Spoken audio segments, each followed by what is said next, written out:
বিলোনিয়া থেকে শ্রীনগর রাস্তার নলুয়া বাজারে আগরতলা থেকে শ্রীনগরগামী একটি বাস 4 নম্বর TR011342 বাসটির পেছনের চাকার নিচে চাপা পড়ে মৃত্যু এক 50 বছরের মধ্যবয়স্ক এক মহিলার। মৃত মহিলার নাম নমিতা শীল, বিলোনিয়া থানাধীন সাতমুরা এলাকার বাসিন্দা সুনীল শীলের স্ত্রী। জানা যায় এদিন নমিতা শীল বিলোনিয়া থেকে নলুয়ার উদ্দেশ্যে স্বামী সহ রওনা দেন। আগরতলা শ্রীনগরগামী বাসে করে বিলোনিয়া থেকে নলুয়ার উদ্দেশ্যে স্বামীর সাথে নমিতা শীল রওনা হলেও গন্তব্যে পৌঁছতে পারেনি তিনি। নলুয়া বাজারে গাড়ি থামানোর পর গাড়ি থেকে নামার আগেই হঠাৎ গাড়ির চালক গাড়ি চালিয়ে অন্য গন্তব্যের উদ্দেশ্যে রওনা দিতেই নমিতা শীল রাস্তায় পড়ে গিয়ে গাড়ির পেছনে চাকায় পৃষ্ঠ হয়ে মাথা থেতলে যায়। সাথে সাথে ঘটনাস্থলে মৃত্যু হয় নমিতা শীলের। ঘটনাস্থলে উপস্থিত হয় পুলিশ। নমিতা শীলের মৃতদেহ উদ্ধার করে পুলিশ ময়নাতদন্তের জন্য পাঠিয়ে দেয় বিলোনিয়া মহকুমা হাসপাতালে। ময়নাতদন্তের পর মৃতদেহ তুলে দেওয়া হয় পরিবারের লোকদের হাতে।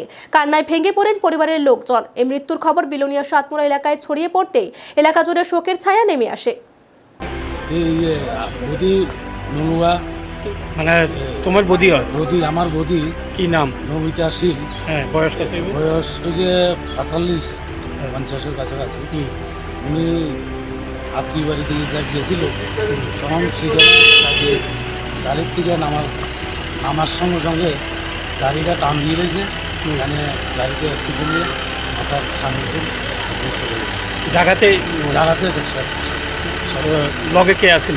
লগে হাজবেন্ড আছে, মানে দাদা ছিল। কি নাম? সুনীল শীল। এখন বডি কই?